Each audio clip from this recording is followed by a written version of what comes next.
Hello, we are discussing about GATE 1996 ECE paper. This question is related to analog circuits. For the given differential amplifier shown,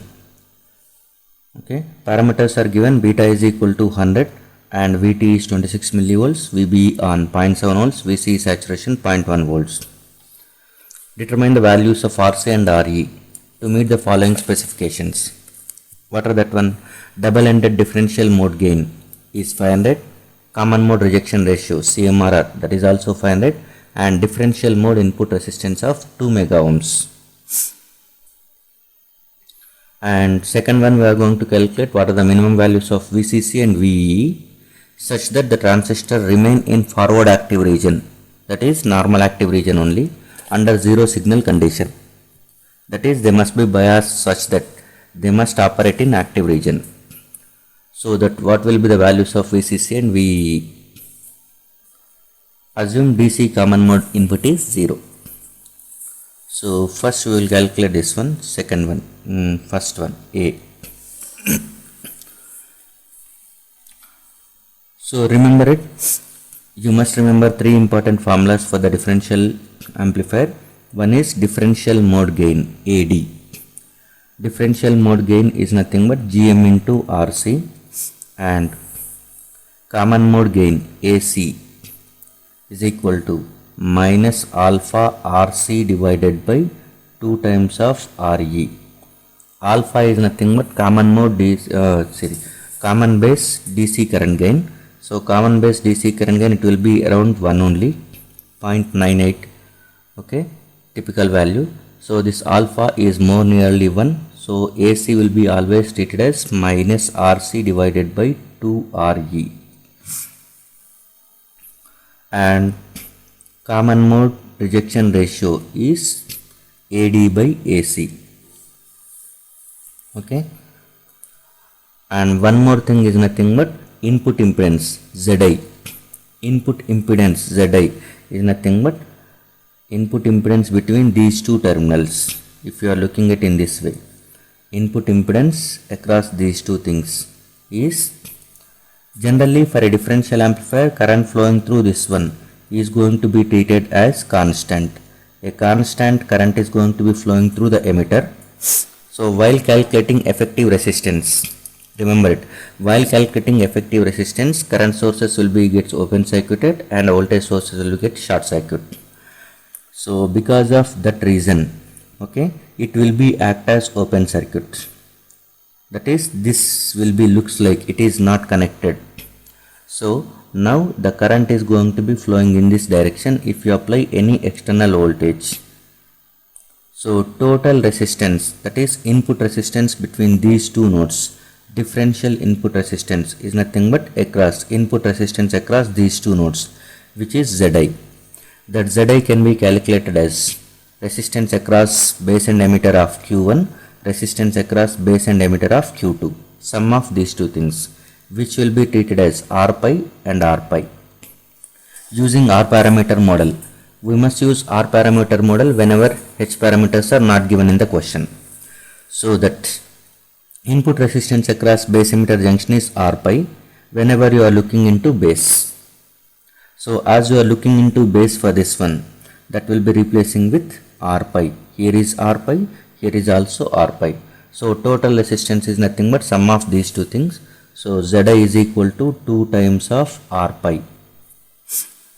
So these are the four important things you must remember. From this one, we are going to calculate required values of RC and RE.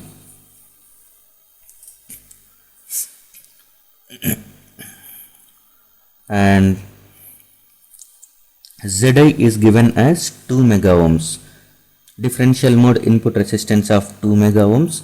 So 2 get cancels. From this one you can calculate the value of R pi. R pi is equal to 1 mega ohm. Okay. And next beta is given as 100. Whenever we know the alpha value and beta value, you can calculate GM. GM is equal to beta by R pi. Beta by R pi. So beta is 100 and R pi is 1 mega ohm. So that is both the values known. You can calculate GM value, that we will substitute directly. So from this one, differential mode gain is given as 500. Okay, to reach double-ended differential mode gain, which is given as 500, that is nothing but AD itself. So AD is 500 and AD value is GM into RC. GM is nothing but minus beta by R pi, beta by R pi into RC. So from this one you can calculate, you know the value of beta, that is 100, R pi is 1 mega ohm. So RC can be calculated as 5 mega ohms. 5 mega ohms. RC is equal to 5 mega ohms.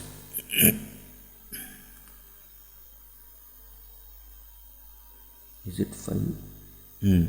R pi is 5 mega ohms. Next, we are going to calculate RE. To calculate RE, okay, we are going for the common mode rejection ratio, that is given as CMRR, which is equal to 500 again. It is AD by AC. So from this one, 500 is equal to AD. Already we know it is, this is 500 divided by AC. So AC is equal to 1, 500 by 500, which you can calculate by using this formula, that is RC by 2 times of RE, and RC's value is known. Okay, so from this one, RE is equal to minus RC by 2. Minus RC by 2 is nothing but RE value is 2.5 mega ohms. So RC is 5 mega ohms and RE is 2.5 mega ohms for the given differential amplifier. So this first part is completed. Now we are coming towards second part.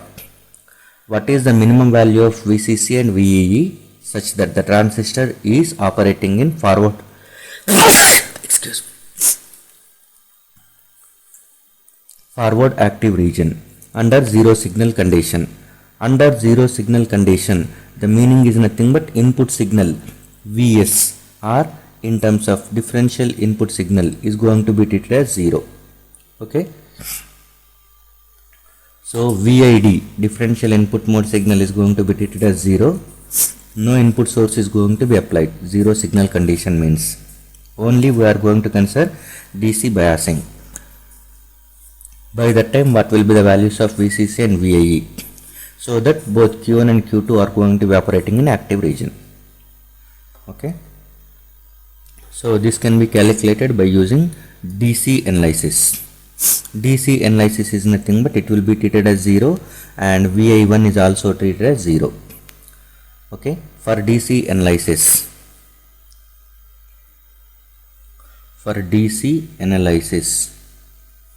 no input signal is going to be applied, so that VI1 is equal to VI2 is equal to 0. Remember this one.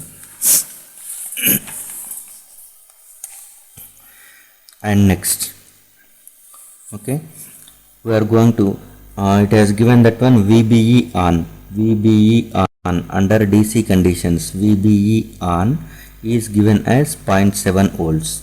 This is also VBE, which is going to be given as 0.7 volts. So VBE under on condition is 0.7 volts. Now look at this one. You can apply, this is connected to ground. So you can think in this way, VEE, I am going with positive minus sign. So this is connected to ground. So if you are observing a loop, okay, so this is a loop, make it as loop 1. Make it as loop 1. From this one, if you are able to write, this is 0, and first you will write with respect to KVL at loop 1. KVL at loop 1. So this is minus VBE minus voltage drop across this RE. How much is the current flowing to this RE? So current flowing to this RE is nothing but IE, and this is one more IE. So this will be equal to, current flowing through it is 2 times of IE. Emitter current of Q1 and emitter current of Q2 both are going to be flowing in RE. Since for a differential amplifier both are identical transistors, so I am writing it as 2 times of IE. So minus VBE and minus 2 times of IERE minus VEE is equal to 0. So from this one, VBE is value is known, that is 0.7. Okay, minus 2 times of IE value is not known, but RE value is 2.5 mega ohms, minus VEE, we are interested to calculate VEE itself. Okay, so IE value we require to calculate IE. Okay, we know R pi.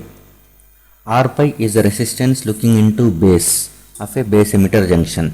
So the equation for this one is VT by IB, you can write, that is 1 mega ohm. So from this one, IB is equal to VT divided by 1 mega ohm. VT is 25 millivolts is given. Okay, VT is given as 26 millivolts. So this is 26 millivolts divided by 1 mega ohm. So it is equal to 26 nano amperes. Okay, from this one you can calculate IC value. IC is beta times of IB, that is 100 times of IB. Beta value is 100 given. So this will become 0.26. 0.26 or 2.26 into 100 is 2600. 2600 nanoamperes means you can write it as 2.6 microamperes. 26 nanoamperes into 100, 2600. 2600 is nothing but 2.6 microamperes.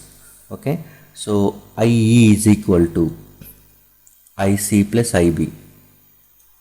So which is nothing but 26 microamperes in 26 nanoamperes. Both if you add, what you are getting is 2.626 microamperes. This is the value of IE. So from equation this one you can calculate VEE is equal to minus 0.7 minus of 2 times of IE is 2.626 micro multiplied by 2.5 mega. Micro mega will get cancels and you are going to get it as minus 13.83. So this is the value of VEE required, okay, for both the transistors to be in on condition. And now we will calculate the VCC value. We have calculated this one, now we are going to calculate VCC. For VCC we are going to write the KVL in this way, that is loop 2. So you can think VCC is going to be connected in this way. VCC is positive terminal is connected over here and negative terminal is connected to ground. So you can think a current is flowing in this direction. Okay, that is flowing through this RC, VCE1, and it is flowing through RE, and this is VE. So we can draw a KVL around this loop. So this is, assume that when it is loop 2. KVL at loop 2 gives rise to, KVL at loop 2 gives rise to VCC minus IC times of RC minus VCE1 minus 2 times of IERE minus VEE is equal to 0. So out of this one VCC is not known, so we are writing VCC itself minus IC is known and RC is known. IC is 2.6 microamperes into RC is 5 kilo ohms, 5 mega ohms. So 2.6 into 5 minus VCE1, that is collector to emitter voltage. Collector to emitter voltage for the on condition, that is in saturation. On condition means it has given as 0.1 volts. VCE1 on is nothing but VCE1 on condition is VCE1 maximum voltage, such that this is the maximum voltage if you apply. Okay, the transistor will be in on condition, that is it will be in saturation. If you apply lesser than this one also, it will be in saturation. This is the maximum voltage, okay, up to which the transistor will be in saturation region. So it is given as 0.1 volt. We are going to calculate VCC minimum, so you must use 0.1. So up to this point you can use. If you are applying more than this voltage, at that time transistor enters into active. If you apply this voltage or lesser than this one, at that time transistor will be in saturation. Okay, so we are going to calculate this value, so that you are going to calculate maximum. This will become maximum and this will become minimum whenever you are using it as VCE1 maximum for the on condition. That is 0.1 minus 2 times of 2.626 into RE is 2.5 mega ohms minus of minus 13.83 volts is equal to 0. So use VCE maximum as 0.1. So then you are going to calculate VCC value as 12.6 volts. 12.6 volts. So the minimum value of VCC, it will be 12.6. If you use more than this one, okay, if you use more than this one, you will get more than this 12.6. You will get more than this 12.6. So as you are going for more and more VCE, at that time transistor will be in better condition of active region. But to make it as in the active region, VCC must be 12.6 minimum. You cannot reduce the value of VCC by below this value. Otherwise it will enter into saturation. So the minimum value of VCC is 12.6, minimum value of VEE is 13.83. So these are the required values for the given question. Thank you.